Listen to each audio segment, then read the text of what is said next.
Hi guys, you are watching my digital channel pharmacy Tayyab official. और आप अल्हम्दुलिल्लाह इस सीरीज के 13 लेक्चर देख चुके हैं। 13वां लेक्चर जो है वो टैबलेट का इंट्रोडक्शन का था। आज हम 14वां यानी 14 लेक्चर पढ़ने जा रहे हैं, डिज़ाइन ऑफ टैबलेट। और आगे भी कुछ लेक्चर आएंगे टैबलेट के हवाले से।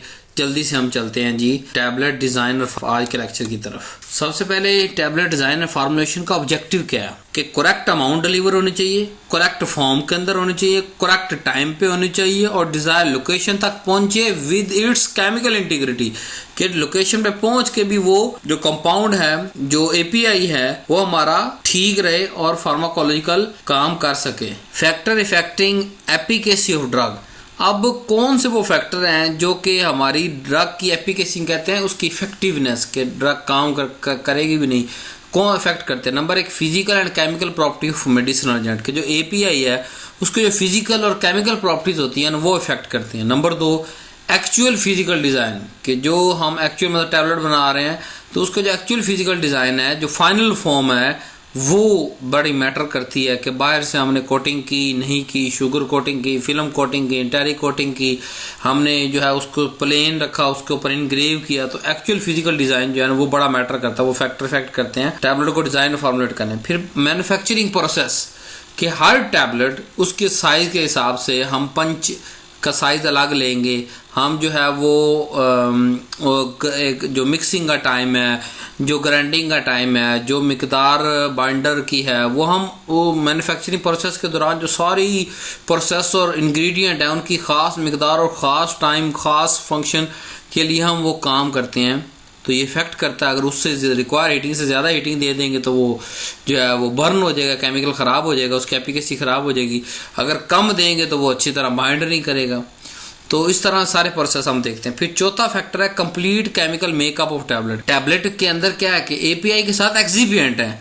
अगर हमारा कोई एक आधा एक्सिपिएंट भी, कंप्लीट मेकअप का मतलब कि जो एक्सिपिएंट है उसकी तरफ हमें ध्यान देना है कि वो अगर एक आधा एक्सिपिएंट खराब हो गया, जैसे मिसाल स्टार्च है, हमने डाला लास्ट स्टेप में, मैंने बताया ना स्टार्च अगर शुरू में डालेंगे और उसको वेट एज ए पेस्ट की शक्ल में डालेंगे तो वो हमारे पास एज ए बाइंडर काम करेगा। जबकि अगर हम जो लास्ट मिक्सिंग होती है ग्रैन्यूल बनने के बाद हम बाकी एक्सिपिएंट उसके अंदर डाल के मिक्स कर उसके अंदर एक आध पोर्शन स्टार्च का डालते हैं, वो अब क्या है, वो जब वो टैबलेट हमारे अंदर जाती है तो वो पानी एब्जॉर्ब करता है और स्वेल होता है, टैबलेट को ब्रेक करता है, यानी डिसइंटीग्रेंट है वो स्टार्च जो लास्ट में पाउडर फॉर्म में ऐड करते हैं। अब अगर वो वाला स्टार्च ही खराब है तो अगर वो स्टार्च यानी एज ए एक्सिपिएंट जो है वो पानी एब्जॉर्ब ना करे क्योंकि खराब हो गया किसी भी वजह से, तो वो ब्रस्ट नहीं होगी, टैबलेट डिसइंटीग्रेट नहीं होगी। कंप्लीट केमिकल मेकअप को हमें ध्यान मद्देनजर रखना चाहिए, फिर हम ही टैबलेट की अच्छा डिजाइन बना सकते हैं। टैबलेट होनी कैसी चाहिए? नंबर 1 एलिगेंट प्रोडक्ट कि उसकी एक अपनी आइडेंटिटी हो,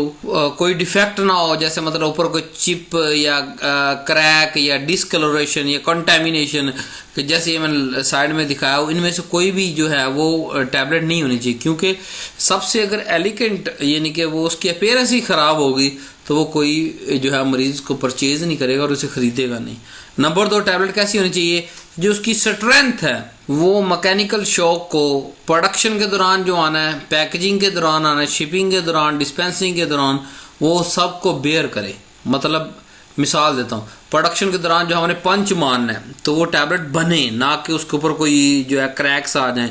पैकेजिंग के दौरान मतलब जब ब्लिस्टर पैक हो रहे हैं और ऊपर से हम हीट देकर पैकिंग कर रहे हैं, एलो पैक कर रहे हैं या मतलब दूसरा पैक कर रहे हैं, तो उसके दौरान अगर थोड़ा सा प्रेशर हम अप्लाई करते हैं वैक्यूम करने के लिए तो उसके दौरान ब्रेक ना हो जाए। शिपिंग मतलब रास्ते के अंदर कंटेनर के अंदर जो है वो ब्रेक ना हो जाए। डिस्पेंसिंग मतलब अगर फार्मासिस्ट उठा के अपनी बारी में से फार्मेसी में से उठा के दे रहा है, मेडिसिन डिस्पेंस कर रहा है, तो उस वक्त मतलब मिसाल उसके हाथ से पत्ता नीचे गिरा तो सारी गोलियां टूट जाएं। अब ऐसी टैबलेट तो नहीं चाहिए ना, सारी गोलियां टूट गई, वो पत्ता उस फार्मासिस्ट के लिए बेकार हो गया। तो कहने का मतलब ये है किसी भी स्टेप पे टिल यूजर एंड तक वो ब्रेक नहीं होनी चाहिए, मैकेनिकल शॉक को वो अब्जॉर्ब करे, वो उसको रेजिस्ट करें। फिर टैबलेट जो है वो केमिकली और फिजिकली स्टेबल होना चाहिए, यानी उसके अंदर कोई नया केमिकल रिएक्शन नहीं होना चाहिए। जब हम टैबलेट बना ली तो उसके अंदर कोई नया केमिकल, ये ना स्टोरेज के दौरान कोई नया केमिकल रिएक्शन हो या उसकी फिजिकल अपीयरेंस ही चेंज हो जाए, उसका टेस्ट चेंज हो जाए, उसका जो है टेक्सचर चेंज हो जाए। तो फिजिकली और केमिकली स्टेबल होनी चाहिए over the period of time, जब तक हमने उसकी एक्सपायरी उसके ऊपर लिखी हुई है। फिर tablet must be able to release API in body appreciable and reproducible manner, कि जो टैबलेट मतलब एक पैनाडोल हमने खाई, फिर दूसरी खाई, फिर तीसरी खाई, फिर चौथी खाई, वो जो सारी अंदर जा रही हैं बारी बारी, वो सारी एक खास मिकदार जो है रिलीज करनी चाहिए, वो रिलीज करें, ताकि वो जो मतलब पेन किलर हैं पेन को रिड्यूस करते रहें, वो इफेक्ट अपना प्रोड्यूस करते, रिप्रोड्यूस मतलब बार बार वो effect show. Must have suitable chemical stability over the time so as not to allow the alteration of material, कि ये ना हो कि जो है ना वो एपीआई हमारे पास खराब हो जाए वक्त के गुजरने के साथ साथ। स्टेबल रहना चाहिए एपीआई, जितनी ऊपर एक्सपायरी लिखी है उस हिसाब से वो स्टेबल रहना चाहिए। टैबलेट डिजाइन और फॉर्मुलेशन के अंदर अब हम पढ़ते हैं कि जी टैबलेट के अंदर होते कौन कौन से कंपोनेंट हैं, या फॉर्मुलेशन कंपोनेंट कह सकते हैं, टैबलेट कंपोनेंट कह सकते हैं। ये मैंने एक थोड़ी सी यूनिक आपको क्लासिफिकेशन दी, आप इससे हट के सिंपल भी इसके नाम भी याद कर सकते हैं।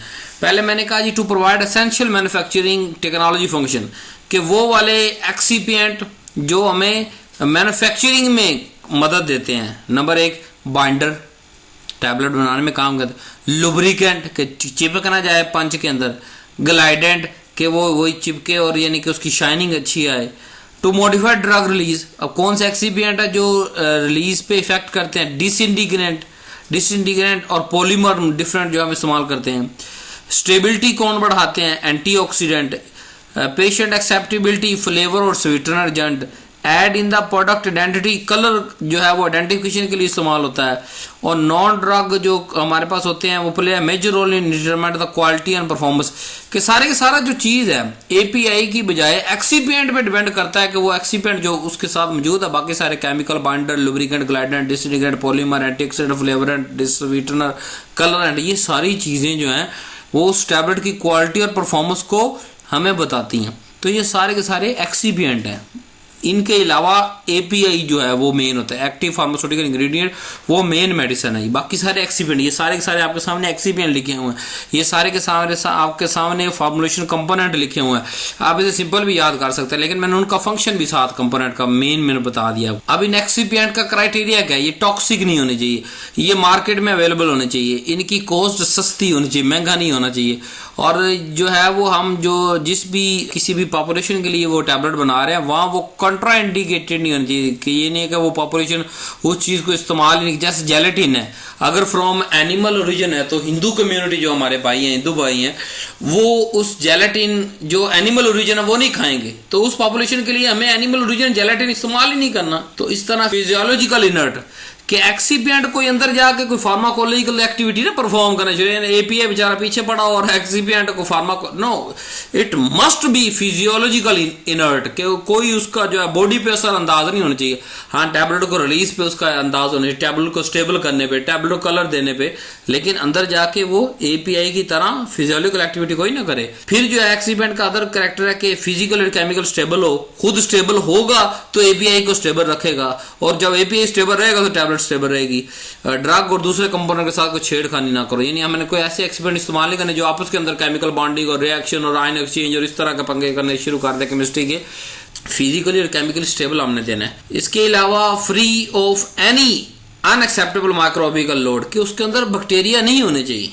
यानी ऐसा एपी सस्ता लेने के चक्कर के अंदर माइक्रोबियल, अब मैं फैक्ट्री के अंदर भी काम करता रहा हूँ, जैसे मैंने आपको पहले भी अपना इंट्रोडक्शन दिया, जो है वो एक वेल नॉन फार्मास्यूटिकल इंडस्ट्री, नाम लेना अच्छी बात नहीं है यहाँ पे। तो वहाँ क्या हुआ, जब हमारे पास आए थे कैप्सूल शेल, खाली कैप्सूल, यानी कि बॉडी और कैप जो है वो हमारे पास आए। हमने जब उसको जो है वो उसका माइक्रोबियल टेस्ट कराया ना, तो उसके अंदर ई कोलाई मौजूद था। अब ई कोलाई हमारे पेट को डिस्टर्ब करता है और उल्टी वोमिटिंग इस तरह के लेके आता है। अगर हमारा वो एक्सीपेंट है ना, मतलब अगर आप उसको एक ब्रॉडर टर्म में एक्सीपेंट कह सकते हैं ना, एपीआई तो हम उसके अंदर डाल रहे हैं कैप्सूल के अंदर। तो मिसाल देना आपको समझाने के लिए, अगर हम वो खाली शेल जो है वो कैप्सूल का शेल यानी बॉडी और कैप वही किसी पेशेंट को खिला देना, तो वो उसके अंदर डायरिया की सारी सिम्टम्स आ जानी थी। तो हमने उसको यूज नहीं किया, हमने उसको रिटर्न कर दिया फैक्ट्री, या आई थिंक मेरे ख्याल डिसमेंटल कर दिया था, उसको फेंक दिया था। लिहाजा एक्सिपिएंट के अंदर माइक्रोबियल कल ये नहीं होना चाहिए कि एपीआई हम किसी और चीज के ले लिए और पेट हमारा खराब हुआ पड़ा हो, तो ऐसा नहीं होना चाहिए। आगे they must be colour compatible, कि कलर हर टैबलेट का एक यूनिक कलर होना चाहिए, उसकी कंपेटिबिलिटी होनी चाहिए। If the drug product is also classified as good, the diluent and other excipient must be approved good direct food additive, कि जो हमने डाइल्यूएंट ऐड करने हैं, जो सारे हमने एक्सिपिएंट ऐड करने हैं, वो फूड एडिटिव एफडीए से अप्रूव होने चाहिए। फूड ड्रग एंड एडमिनिस्ट्रेशन ये एक एफडीए का दायरा है, अगर उससे अप्रूव शुदा है वो एक्सिपिएंट तो हम डालेंगे, यानी फूड ग्रेड किसी भी चीज। कलरेंट अब 100 तरह के कलरेंट, कपड़े के ऊपर लगाने वाला कलर भी होता है, खाने वाला फूड ग्रेड हमें लेना है, खाने वाला लेना है टैबलेट के अंदर। They must have non deleterious effect on bioavailability of drug. हाँ, लेकिन ये कि बायोअवेलेबिलिटी छेड़खानी ना करे, ये ना हो कि जो सारा मकसद हमारे केमिकल स्टेबल फिट अंदर जाकर वो ड्रग को रिलीज ही ना होने दे। तो जब ड्रग ही रिलीज नहीं होगी, एपीए हमारी रिलीज नहीं होगी टैबलेट के अंदर से, तो वो क्या होगा, या उसकी रिलीज को कम कर दे, उसकी रिलीज को ज्यादा कर दे। कोई भी डिफेक्ट नहीं आना चाहिए बायोअवेलेबिलिटी, वो जो जिस तरह हम डिजाइन करने की कोशिश कर रहे हैं वैसा ही वो डिजाइन होना चाहिए। नेक्स्ट चलते हैं, अब कंपोनेंट को बारी बारी हम पढ़ते हैं। अच्छा, पहला पढ़ते हैं ये एक्सिपिएंट डाइल्यूएंट हमारे पास, या इसको फिलर भी कहते हैं। फिलर या डाइल्यूएंट की जरूरत क्यों होती है, ये क्या होता है? मिसाल कोई भी टैबलेट बनानी होती है वो चंद मिलीग्राम की होती है, 500 मिलीग्राम, 250 मिलीग्राम, 50 मिलीग्राम, 75 मिलीग्राम। अब क्या इतने थोड़ी जो एपीआई तो उतना चाहिए, 75 मिलीग्राम तो वो उतना चाहिए, लेकिन क्या इतने थोड़े से 75 मिलीग्राम की कोई टैबलेट बन सकती है? नहीं, एक खास उसका वॉल्यूम होगा तो उसको प्रेस करके हम टैबलेट बना सकते हैं। तो हर एपीआई को उसका सूटेबल जो है वो डाइल्यूएंट डाल के या फिलर डाल के उसको एक प्रॉपर साइज या शेप देने के लिए जो एक्सिपिएंट इस्तेमाल होता है उसे डाइल्यूएंट कहते हैं। पर्पस क्या होता है? Provide better tablet property such as improve cohesion वगैरह भी इससे जो है इंप्रूव करवाई जा सकती है। To permit the use of direct compression manufacturing और टू प्रमोट फ्लो बढ़ाता है मैन्युफैक्चरिंग के अंदर, जो है डायरेक्ट कंप्रेशन के अंदर हमें मदद देता है। और ओवरऑल मेन मैंने आपको बता दिया कि एक खास वॉल्यूम बनाना, एक खास जो है वो अमाउंट अंदर ऐड करेंगे तो हमारे पास कोई टैबलेट जब पंच करेंगे तो वो कोई शक्ल बन के आएगी। अब इंट्रैक्शन के अगर हम टेट्रासाइक्लिन एपीआई है उसको अगर कैल्शियम फॉस्फेट फिलर डाल दें तो उसके बाद में भी इफेक्ट कर देता है। तो मैंने आपको पढ़ाया ना, ये हरगिज़ नहीं होना चाहिए कि फिलर का काम है, जो फिलर का काम है मतलब क्या काम है कि वो टैबलेट को फिल करके बल्क वॉल्यूम उसको दे रहा है, ठीक है, या कोहिजन में मदद दे रहा है, या फ्लो रेट उसका इंप्रूव कर रहा है, इस तरह के छोटे मोटे का। लेकिन ये नहीं कि उसकी रिलीज बायोअवेलेबिलिटी को करे, नहीं। अगर हम ट्राइवलेंट ऐड करते हैं तो उससे इनसॉल्युबल कॉम्प्लेक्स बनते हैं, जब इनसॉल्युबल कॉम्प्लेक्स बन जाएंगे तो वो सोलबल नहीं होगा, डिजोल्व नहीं होगा, तो बॉडी के अंदर नहीं जाएगा। इसी तरह सर्टेन अमाइन ड्रग्स होती हैं जो कि जिसके अंदर हम लैक्टोलोज वो डालते हैं, तो लैक्टोलोज अगर मेटास्टीरेट जो है लुब्रिकेंट मौजूद है तो वो टैबलेट डिस्कलरेशन हो जाएगी। तो इस तरह हमें हर एक्सिपिएंट को देखना है कि एक दूसरे के साथ इंटरेक्शन, ये नहीं कि डाइल्यूएंट का बाइंडर के साथ, डाइल्यूएंट का लुब्रिकेंट के साथ, डाइल्यूएंट का किसी दूसरे एक्सिपिएंट के साथ कोई रिएक्शन तो नहीं है, या उसकी बायोअवेलेबिलिटी को तो छेड़खानी नहीं कर रहा। अगर कर रहा तो हम उस एक्सिपिएंट को निकाल के कोई उससे अच्छा और बेहतर लेके आएंगे। कॉमन हमारे पास जो यूज होते हैं वो होते हैं जी calcium carbonate, calcium phosphate, maltose, sucrose, talc, lactose, monohydrate, ये कॉमन हमारे पास इस्तेमाल होते हैं जी। ये देखिए मैंने आपको जो है ना समझाने की कोशिश की कि हमारे पास एपीआई जो है ना वो ये सारा एपीआई है, और बाकी हमने उसके अंदर क्या बाइंडर, लुब्रिकेंट, डाइल्यूएंट ये सारी चीजें ऐड की ताकि वो शक्ल प्रॉपर जो है ना शक्ल दे सके। अब दूसरा एक्सिपिएंट चलते हैं बाइंडर या एडहेसिव। एक ही मिसाल, एडहेसिव मतलब चिपकाना, बाइंडर मतलब चिपकाना। कि एक्चुअली होता क्या है कि ये वो मटेरियल्स होते हैं जो ड्राई या लिक्विड फॉर्म के अंदर हम वेट ग्रेनुलेशन में डालते हैं, या तो इसको पाउडर फॉर्म में डालते हैं या इसको पानी के अंदर हल करके लिक्विड फॉर्म में हम डाल देते हैं। तो इससे होता क्या है कि वो ग्रैन्यूल बनते हैं। और to promote cohesion compact for direct compression, बाद दफा बाइंडर हम गीला करके नहीं डालते, यानी डायरेक्ट कंप्रेशन के अंदर आगे जाके पढ़ेंगे उसके अंदर कोई वेट वाटर नहीं करते हम, कोई ग्रैन्यूल नहीं बनाते, डायरेक्ट कंप्रेस करते हैं, टैबलेट बना लेते हैं। तो क्या होता है कि या ड्राई फॉर्म में हम डालेंगे बाइंडर या लिक्विड फॉर्म में डालेंगे। लिक्विड में वेट ग्रेनुलेशन होगी। अब ये क्या दोनों फॉर्म के अंदर वेट के अंदर डालेंगे तब भी ये टैबलेट को बाइंड करने में मदद करेगा, टैबलेट को एक यकजान करने में मदद करेगा। ग्रेन्यूल्स को बनने में मदद करेगा। अगर ड्राई जो है कंप्रेशन से टैबलेट बनी है तो उसके अंदर भी एज ए कोहीन इम्पैक्ट प्रोड्यूस करेगा। अब जो मॉडिफाइड नेचुरल पॉलीमर हैं जैसे कि एल्जीनेट है, सेलुलोज के डेरिवेटिव हैं, वो कॉमनली बाइंडर और एडहेसिव यूज होते हैं। Their dry form have binder capability and their wet form have adhesive role. Dry form इस्तेमाल करेंगे तो बाइंडर के तौर पे है। बाइंडर मतलब सारी चीज़ों को जोड़ के रखना।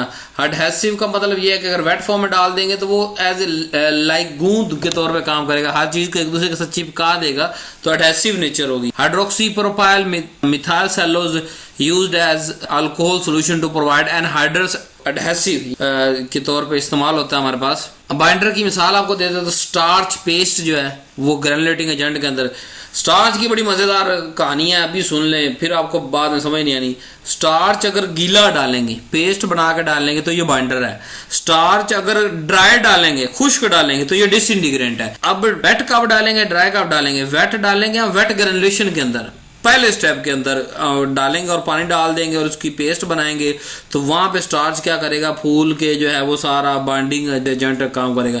लेकिन अगर यही स्टार्च, ये हट के आपको बात बता रहा हूँ, हम लास्ट स्टेप में ड्राई पाउडर में डालें और ग्रैन्यूल्स के अंदर ऊपर छिड़कें स्टार्च को और उसकी टैबलेट बना लें, यानी उसको फिर उसके बाद पानी ना लगने दें लास्ट स्टेप के बाद, तो वो वहाँ फिर जब वो टैबलेट बन जाएगी तो वो जब हमारे स्टमक के अंदर जाएगी उसे पानी मिलेगा तो वो स्टार्च जो ड्राई फॉर्म में होगा ना वहाँ स्टार्च, वो पानी चूस लेगा। जब पानी चूसेगा तो वो क्या करेगा, स्वेल कर जाएगा। स्वेल करेगा, टैबलेट टूट जाएगी मतलब डिसइंटीग्रेंट।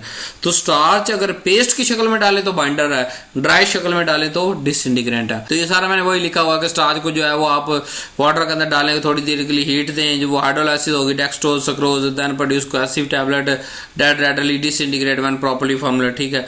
अकेशिया, इसके अलावा हमारे पास अकेशिया म्यूसिलेज है, जेलेटिन है, स्टार्च पेस्ट है, ग्लूकोज लिक्विड है, ये सारे के सारे बाइंडर के तौर पे काम करते हैं। तीसरा डिसइंटीग्रेंट, नाम से जाहिर कि वो एक्सिपिएंट जो टैबलेट को ब्रेक डाउन होने में मदद देता है। मैं एक मिसाल तो आपको पढ़ा चुका हूँ, ड्राई स्टार्च। ठीक है। It work by drawing the water into tablet, के ये वो क्या कहता है, पानी को अपनी तरफ खींचता है डिसइंटीग्रेंट और फिर फूलता है, फूलने के बाद टैबलेट टूट जाती है। सबसे पहली मिसाल डिसइंटीग्रेंट के अंदर आपके पास स्टार्च आ चुकी है। यहाँ कौन सा स्टार्च है, ड्राई स्टार्च पाउडर है और वो वाला ऊपर वाला पेस्ट है। अच्छा, डिसइंटीग्रेंट के अंदर हमारे पास है जी गम है, पोविडोन है, एल्जीनिक एसिड है। नेक्स्ट चलते हैं जी, डिसइंटीग्रेंट को थोड़ा सा और पढ़ते हैं कि कुछ इंट्रा ग्रैनुलर होते हैं, कुछ एक्स्ट्रा ग्रैनुलर होते हैं। इंट्रा का मतलब एक ग्रैन्यूल के अंदर, एक्स्ट्रा का मतलब ग्रैन्यूल्स के बाहर। इंट्रा ग्रैनुलर का मतलब ये होता है कि during the formulation of granule, जब हम ग्रैन्यूल बना रहे हैं तब उसके अंदर जो है वो अगर कोई चीज़ हम डालते हैं तो वो इंट्रा ग्रैनुलर के वो ग्रैन्यूल्स के अंदर मौजूद है। तो जब वो ग्रैन्यूल के अंदर मौजूद है तो जब वो पानी अब्जॉर्व करेगी, फूलेगी, फटेगी तो क्या करेगी, छोटे छोटे ग्रैन्यूल टूट जाएंगे सारे, टैबलेट डिसइंटीग्रेट हो जाएगी।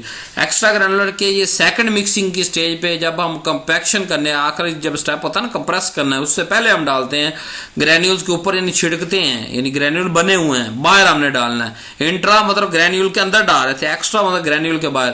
अब जो एक्स्ट्रा ग्रैनुलर एंट्री होता है ना, cause the tablet disintegrate quickly into the granules while the, अब होता क्या है कि जो बाहर वाला होता है ना, मतलब एक्स्ट्रा ग्रैनुलर जो हमने डिसइंटीग्रेट डाला होता है वो टैबलेट की ब्रेकेज को स्टार्ट करवाता है, यानी सारे ग्रैन्यूल अलग हो जाते हैं।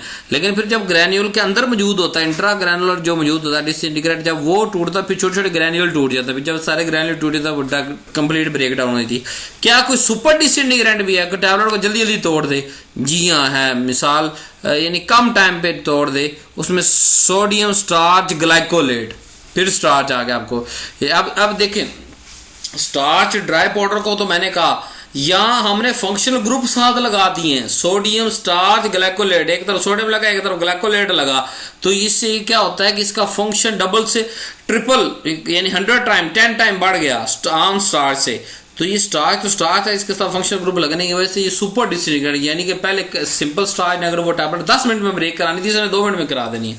फिर पोविडोन की जगह क्रॉस पोविडोन आ गया, ठीक है, क्रॉस कार्मिलोज आ गया, करेलिन पोटाशियम आ गया हमारे पास, ये सारे सारे सुपर डिसइंटीग्रेट, मतलब विद इन नो टाइम ये टैबलेट ब्रेक करवा देते हैं। नेक्स्ट चलते हैं जी, लुब्रिकेंट क्या होता है, एंटी अडहेरेंट क्या होता है, ग्लाइडेंट क्या होता है। ये these three have overlapping function, so they are describe together, क्योंकि तीनों के फंक्शन एक दूसरे के साथ मिलते मिलते हैं, इसलिए इकट्ठे पढ़ेंगे। यानी एक का फंक्शन तकरीबन वही है, दूसरे को भी वही है, तीसरे को वही, ओवरलैपिंग है ना function. So material describe as anti adherent is also lubricant with some glidant property as well, कि जिसको हम एंटी एडहेरेंट कह रहे हैं उसके कोई थोड़ा सा लुब्रिकेंट फंक्शन भी होगा, थोड़ा सा ग्लाइडेंट भी होगा। अब इन तीनों का इकट्ठा पढ़ लें। लुब्रिकेंट कौन होता है, reduce the friction during ejaculation between the wall of tablet and wall of die cavity. Last step जहां पे आपने कंप्रेस करना है टैबलेट को पंच के साथ, वहां इसका काम है कि जब लुब्रिकेंट हमने पहले जो लास्ट मिक्स के अंदर हमने डाला और फिर उसको पंच के अंदर उस पाउडर को डाला, हमने जब वो पंच करके प्रेशर पंच ने वापस हटना है ना, तो वो वाल जो डाई वाल है उसको और जो है वो टैबलेट के दौरान जो फ्रिक्शन है उसको कम करता है, ताकि टैबलेट बने तो सही उस होल के अंदर जो नीचे डाई होती है उसके अंदर चिपक ना जाए। तो लुब्रिकेंट क्या करता है, लास्ट स्टेप के अंदर जो डाई कैविटी होती है, यानी जिसके अंदर हम पंच ऊपर से प्रेशर लगाता है, नीचे कैविटी होती है, डाई होती है, उस डाई के अंदर जब प्रेशर लगाता है वो टैबलेट बन जाती है। अब हमने इस बात को श्योर करना है ना कि वो टैबलेट वहां जम ना जाए। टैबलेट तो बन गई, लेकिन अगर डाई वाल के अंदर जम गई तो हमारे किसी काम के, हम कैसे निकालेंगे टूट जाएगी। तो वो वहां डाई वाल के अंदर जमने नहीं देता, उसको लुब्रिकेंट कहते हैं। एंटी अडहेरेंट क्या होता है, रिड्यूस द स्टिकिंग और adhesion of any of granular powder to face of punches और डाइवाल, कि जो ग्रैनुलर पाउडर होता है हमारे पास, हम ग्रैन्यूल बना हुआ ना, मतलब हम ग्रैन्यूल बनाते हैं, ड्राई बना ले, वेट बना ले, और उसके बाद उसको फाइनल मिक्स करके उसको टैबलेट बना लेते हैं। अब वो जो ग्रैनुलर पाउडर है वो डाई के साथ ना चिपक जाए, वो ऊपर पंचीज के साथ ना चिपक जाए, उसको कहते हैं एंटी अडहेरेंट, कि उन लोहे की चीज़ों के साथ या उन चीज़ों के साथ ना चिपके या उन दांतों के साथ ना चिपके। वो सिर्फ यानी कि जितना पाउडर हमने ऊपर से डाला 500 मिलीग्राम मिसाल पाउडर डाला, तो जब टैबलेट बन के निकले तो 500 मिलीग्राम नहीं, ये ना कि आधा पंच खराब हो आधा डाई खराब हुई हो तो टैबलेट अंदर से छोटी सी निकल रही हो, तो उसको कहते हैं एंटी अडहेरेंट, जो ये काम करता है कि ग्रैनुलर पाउडर को पंचीज और डाई वाल के अंदर नहीं रहने देते। Glidant are intended to promote the flow of tablet granulation or the powder material by reducing friction between particles. Glidant क्या होता है, ग्लाइडेंट फ्रिक्शन कम करता है, पार्टिकल्स की अपने दरमियान की फ्रिक्शन कम करता है।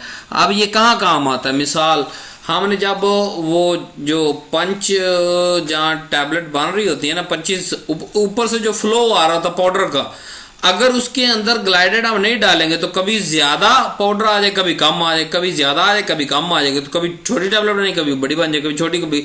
अब उसको एक यूनिफॉर्म साइज के, मतलब जो जिस सेटिंग में हमने किया है उस सेटिंग के अंदर मिसाल 500 mg वाली टैबलेट चाहिए तो हमने 500 mg वाला ऊपर होपर को सेट किया है, तो वो उतना ही पाउडर दे, ज्यादा ना दे। उसके अंदर क्या होता है, प्री मिक्स के अंदर ही हम जो है वो लास्ट मिक्सिंग के अंदर ग्लाइडेंट डालते हैं। वो क्या करता है कि तमाम जो स्टेजेस होती हैं, मतलब हॉपर से जब पाउडर नीचे गिरता है डाई वाल के ऊपर प्रॉपरली गिरता है, ठीक है, अब उसके अंदर जब टैबलेट बन जाती है तो वो इजीली निकल जाता है। तो यहाँ टल कम 5% कंसंट्रेशन वाला डालते हैं, या कॉर्न स्टार्च डालते हैं 5 to 10%, इडेक्ट by lodging in the surface irregularities of granule forming a more rounded structure and hence reducing there.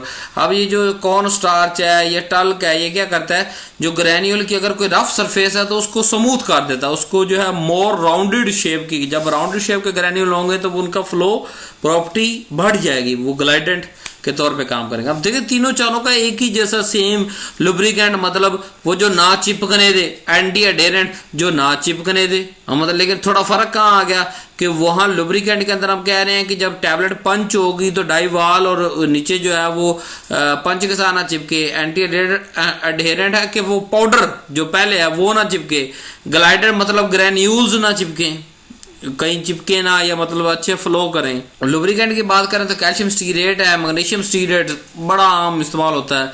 Problem जो है cause by them is production of oil spots बन जाते हैं। So lubrication is basically a coating process. So the finer particle size more effective the lubricant action is likely to be. जितना ज़्यादा छोटा particle होगा उतना वो lubricant उस पर अपना असरअंदाज ज़्यादा हो सकता है. Water insoluble lubricant have two deleterious effect. जो water insoluble होते हैं उनके दो खतरनाक इफेक्ट हैं. नंबर एक, each powder particle present a hydrophobic exterior show the dissolution and has been shown to cause the bioavailability difficulty. अगर मतलब वो वाटर इनसोल्युबल लुब्रिकेंट है तो वो तो अंदर जाकर अपने वो उसको क्या कहते हैं हाइड्रोफोबिक एक्सटीरियर की वजह से ड्रग को रिलीज नहीं होने देगा. So this can be solve by inclusion of waiting agent into formulation के हम वेटिंग एजेंट डाल देते हैं ताकि बायोavailability रिलीज जो है वो अच्छी रहे, डिफिकल्टी ना आए. To direct the contact between powder particle is replaced by the contact between adjacent hydrocarbons layers, thus the tablet structure is weakened. जो direct contact होता है पाउडर पार्टिकल का उसको हम रिप्लेस कर देते हैं contact between adjacent hydrocarbon layers, तो जो है टेबलेट स्ट्रक्चर इस तरह कमज़ोर हो जाता है. Many lubricant except water soluble act as anti adherent. बहुत से जो वाटर सोलुबल जो हैं वो लुब्रिकेंट वो एंटी एडेसेंट के तौर पे भी काम करते हैं. लुब्रिकेंट भी है और एंटी एडेसेंट भी, जैसे टल्क है, टल्क का एंटी एडेसेंट भी और लुब्रिकेंट भी है. Moisture scavenger colloidal silica is added as moisture scavenger thereby providing a dry environment. यानी मॉइस्चर खुद अब्जॉर्ब कर लेता है और टैबलेट को ड्राई माहौल देता है एटमॉस्फेयर के अंदर जो मॉइस्चर होता है, तो ये भी हम डालते हैं कोलाइडल सिलिका. अब नेक्स्ट कंपोनेंट की तरफ चलते हैं. कलर, फ्लेवर और स्वीटनर. पर्पस क्या होता है? नंबर एक कि कोई ऑफ कलर की ड्रग होगी तो बड़ा अजीब सा लगेगा. फिर पहचान, कलर पहचान के लिए बड़ा ज़रूरी है. फिर उसका एलिगेंट अपीयरेंस, मज़ेदार सा उसका डिज़ाइन और मज़ेदार उसकी जो है वो कलर हो, उसकी अपीयरेंस बड़ी ज़बरदस्त हो, वाकई लगेगा मल्टीनेशनल कंपनी की ड्रग. तो वो सारा कलर, फ्लेवर और स्वीटनर पे डिपेंड करता है. नेचुरल वेजिटेबल कलर जो है are unstable and their availability is limited. तो two form are used FDC and DC which are applied as solution and lake form of these dyes. Like these are the dyes that has been absorbed on hydrous oxide and are usually employed as dry powder for coloring. अब ये dyes हैं जो कि hydrous oxide से बने होते हैं, तो ये ड्राई पाउडर के अंदर कलरिंग. वाटर सॉल्युबल डाइज कौन से होते हैं? जो pastel shade show the least mottling form, uneven distribution in final tablet. तो ये दो तरह के लेक्स और वाटर सॉल्युबल डाइज हम इस्तेमाल करते हैं जी. Flavour, they are limited to chewable tablet के सिर्फ जो चूएबल हम चबा के टैबलेट खानी होती है उसके अंदर फ्लेवर डालते हैं. हर टैबलेट के अंदर फ्लेवर नहीं डालते कि जो या जिसने माउथ के अंदर डिजोल्व होना होता है उसके अंदर हम फ्लेवर डालते हैं. इसके अंदर flavour oil are added to the tablet granulation in solvent or dispersed on the clay and other adsorbent are emulsified in aqueous granulating agent. Maximum amount of oil that can be added to granulation within influencing its tabulating characteristic 0.5 to 0.74 के जो है वो अब granulation के जब बना रहे होते हैं ना, उसका सॉल्वेंट तैयार कर रहे होते हैं, उसी के अंदर हम जो है फ्लेवर डाल देते हैं. स्वीटनर, मीठा करना. फ्लेवर मतलब एक फ्लेवर देना, स्वीटनर मतलब मीठा करना. ये भी चूएबल टैबलेट जिसको हम चबाना है या मुंह के अंदर जिस टैबलेट डिजोल्व है उसके अंदर हम स्वीटनर और फ्लेवर दोनों डालते हैं. इसके अंदर मैनिटोल है हमारे पास जो 72% मोर स्वीट है देन सक्रोज. आम चीनी की निस्बत 72 गुना ज़्यादा मीठा है. स्क्रीन जो है कि ओनली स्वीटर, पहले स्क्रीन था जो कि 500 टाइम ज़्यादा मीठा होता है आम शुगर से. सक्रोज कहते हैं आम शुगर, टेबल शुगर कह लें आप. लेकिन स्क्रीन आजकल बैन है कार्सिनोजेनिक एजेंट की वजह से. तो खुदारा अगर अब हाईवे के अंदर आपसे कोई सवाल पूछे कि जी what are the most commonly sweetener, आपने मैनिटोल कहना, स्क्रीन नहीं कहना, क्योंकि स्क्रीन कार्सिनोजेनिक यानी कैंसर काज करता है. तो आजकल यूज नहीं हो रहा. जब हमें नहीं पता था कि ये कैंसर काजिंग तो हम यूज करते थे, आजकल यूज नहीं होता. मैनिटोल की मिसाल आपने याद रखी. अगर यहाँ वो कहेगा जी 72% मैनिटोल मीठा है आम शुगर से, तो 500 वो क्यों नहीं, आपने कहना कार्सिनोजेनिक. डिसएडवांटेज क्या है कि जी स्क्रीन जैसे डालते हैं उसको बिटर आफ्टर टेस्ट कि जब हम खा के फ्री हो जाते हैं तो हमारे मुंह के अंदर एक अजीब सा गंदा सा टेस्ट आया था. इन खाने के दौरान तो ठीक था.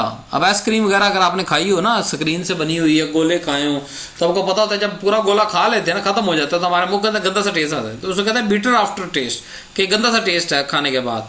और जो है वो कार्सिनोजेनिक। ये देखें आ गया नेक्स्ट। जैसे कि आजकल एक ये न्यू आर्टिफिशियल स्वीटनर भी हमने बना लिया है, एस्पार्टेम इस तरह, और जो मैनिटोल पहले से इस्तेमाल हो रहा है। अब डिसएडवांटेज, अब इसका भी डिसएडवांटेज एस्पार्टेम का क्या है जी कि इसकी स्टेबिलिटी नहीं है मॉइस्चर के अंदर। तो चलो मॉइस्चर के अंदर स्टेबिलिटी नहीं है, ड्राई के अंदर जहाँ ड्राई हमने ग्रेनुलेशन करनी है या डायरेक्ट कंप्रेशन करना है उसके अंदर तो हम इस्तेमाल कर सकते। तो इस तरह जो स्वीटनर हम इस्तेमाल, उसका एडवांटेज डिसएडवांटेज आपको पता होना चाहिए। यहाँ पे हमारे एक्सीपेंट खत्म होते हैं। तो ये हमारी अपनी वेबसाइट है जी, इब्ने सुल्तान फार्मेसी, मेरी अपनी ज़ाती वेबसाइट है। फार्मेसी भी है अल्हम्दुलिल्लाह, और वेबसाइट भी है। पूरी पाकिस्तान के अंदर कहीं से भी आपको डिलीवरी चाहिए मिलेगी। नीचे जो है वो IBNESULTANPHARMACY.com ibnsultanpharmacy.com। आप यहाँ पे मुनासिब रेट पे मेडिसिन खरीद सकते हैं। वीडियो देखने के लिए शुक्रिया। अल्लाह हाफिज़।